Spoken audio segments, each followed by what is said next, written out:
Morning, everyone. I'd ask for approval of the minutes of the previous meeting. Motion by Supervisor Frazier, second by Supervisor Simpson. Any amendments or corrections? Hearing none, all those in favor? Aye. All right, and we will turn it over to the sheriff first this morning. Thank you. Request reso for a new contract with Simplex Grinnell for internal obstruction inspection of the fire sprinkler system. Just so you know, we already have a contract with them for yearly maintenance. And Brian, you may be able to jump in on this if I can't handle it, but this is the 5-year inspection. Every 5 years you have to do this inspection.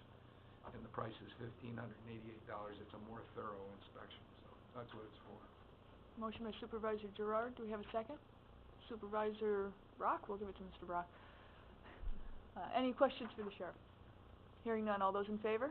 Aye. Any opposed? Okay. We got this from Martin, told us the appropriate way to do this. We want a reso to amend the source of funding for the inmate law library, which is contracted with LexisNexis, Resolution 590 of 214, and paid for in our contract code. We can now pay for these services with the Warren County Sheriff's Commissary Fund at no cost to the county. And, go ahead, I'll let you.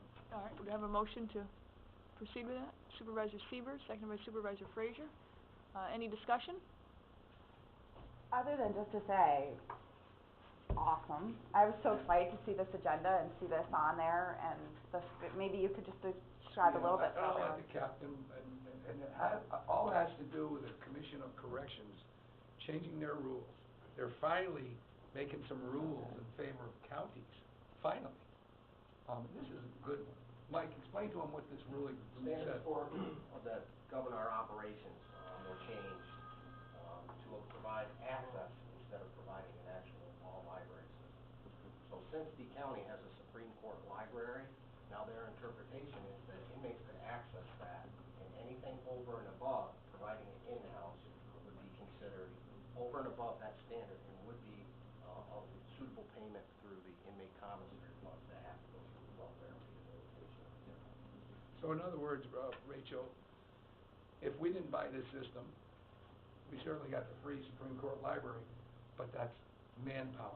I mean, as much as they use that, you would not believe how much they use it.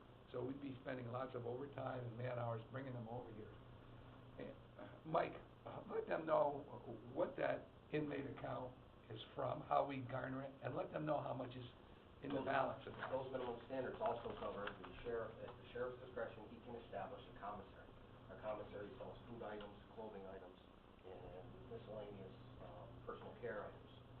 With that, we are allowed to make a modest profit, and those services must be self-contained, meaning cover all those expenses. Those profits is deposited in a separate bank account under the control of the sheriff and audited annually by the county auditor. And currently we have $111,000 sitting in there. So Mike, let them know some of the stuff that we use that money for. We buy them basketballs. Yes, board games, recreational activities on the units, basketballs, items that are necessary for inmate work programs. It's very strict and reviewed by the commission. Every time they do a site review on what we're buying. We were able to purchase some computers that were actually hooked to the commissary system because of the cost of doing business. Those computers are necessary to place orders, print out orders, make returns, those type of items. So it runs similar to a business. And you can't commingle it with county money, is that correct? Correct. It has to be the profits from that account have to be deposited into a separate bank account. Let's let Supervisor Gerard take a... Now, there's 100 and some odd thousand in that account now. Does it replenish itself yearly so that we'll be able to fund this? Every month we receive, on average, usually between $3,000 and $4,000 of our commission of those items that are sold.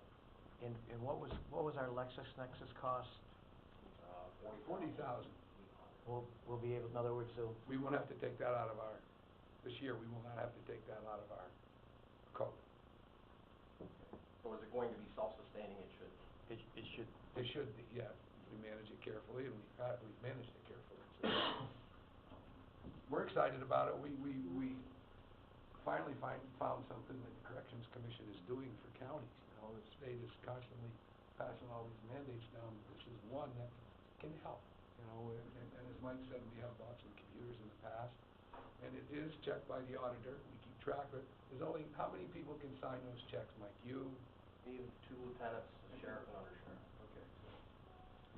And I think mostly when those checks are signed, it's either you or Al or Right. Dan, yeah. I have signed a few in the past when they were around. So it's good for the county, and there are some new, credit to Mike Gates, when we saw that LexisNexis went down from 50,000 to 40,000 in 1 year, that jumped out at me. I thought that, well, how can they jump so quick? We did a little investigating. I did some investigating, and Mike's done some investigating, and there's only a couple of law library systems out there that would work for us, that would be beneficial and stable for us. And we let the other one know, that's a competitor, that we were looking to change. LexisNexis has been a good partner, they're a good product, and Mike called them last week. So that $40,000 that we were gonna have to pay, number one, we're not gonna have to pay for it with county money, we'll pay with the commissary money, but they've agreed to come down, what, $10,000, Mike? Another? Just short of another $10,000. Because Mike said, hey, you either come down or we're gonna go with that other vendor, we're tired of it, so. So you see that? So it's 30 now instead of... It's gonna be 30 this year. 31, Mike, something like that? Yeah, I don't have the hard 31 numbers, I have to in return a phone call to them, but. So it's good for us, it's good for the county, it'd be good for my budget certainly, and, Any other questions on the committee? Hearing none, we'll call the question. All those in favor? Aye.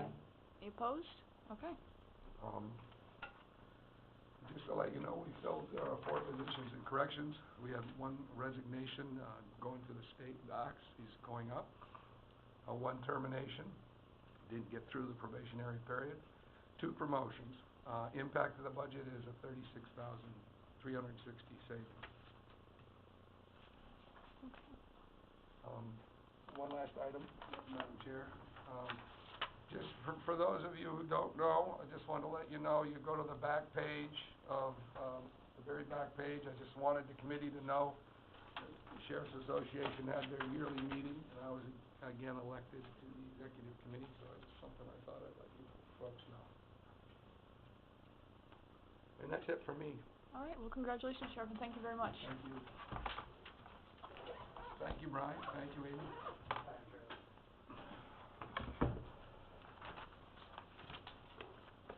Thank you, Michael. Ms. Seaver? Morning. What's going on, Amy? Oh, fantastic. Day in paradise.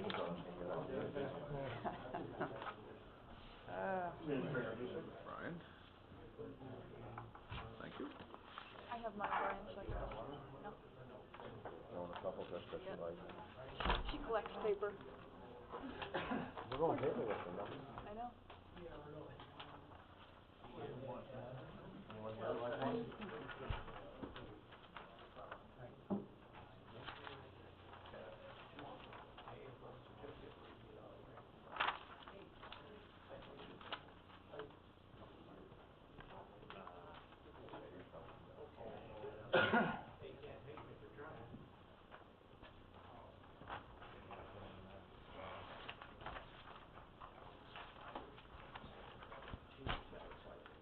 Ready? Yep, all set. All right. Our first, action item is a reso request to, reappoint and appoint, several new members of our fire advisory board. This is an annual appointment that we do. We try to get it done by April 30th each year. Motion by Supervisor Gerard. Do we have a second? Supervisor Brock. Any questions? Hearing none, all those in favor? Aye. Any opposed? Okay. Item 2 is a reso request to approve the revisions of our Warren County Comprehensive Emergency Management Plan, our CEM. There's a number of revisions that we do to the different sections of that. If you have any questions on that, Amy will be glad to answer those for you. it's quite an involved process, which takes up a great deal of her time. All right, do we have a motion? By Supervisor Seaver, second by Supervisor Simpson. Any questions? Hearing none, all those in favor? Any opposed? Okay. I would like to mention as part of that, I was just gonna raise or something if I keep talking. Anyhow, she does an excellent job with these plans to a point where some of the plans that she has dealt with and the procedures that she does have been recognized across the state.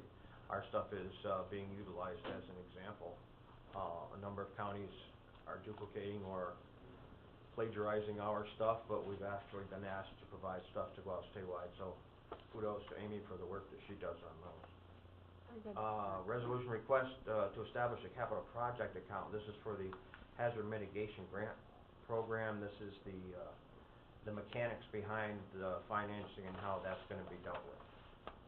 Okay, motion by Supervisor Simpson, second by Supervisor Gerard. Any questions? Hearing none, all those in favor? Any opposed? Okay. One item, the chairman asked me to mention that he did take the additional training to renew his training so that, as our, chief county legislator, he now meets the state requirements so we can continue to apply for grants, so, Very thank you, Kevin. No money sending up north, though. That's all I have unless someone else has a question. Okay, does anybody have anything else? Not, I'll take a motion to adjourn.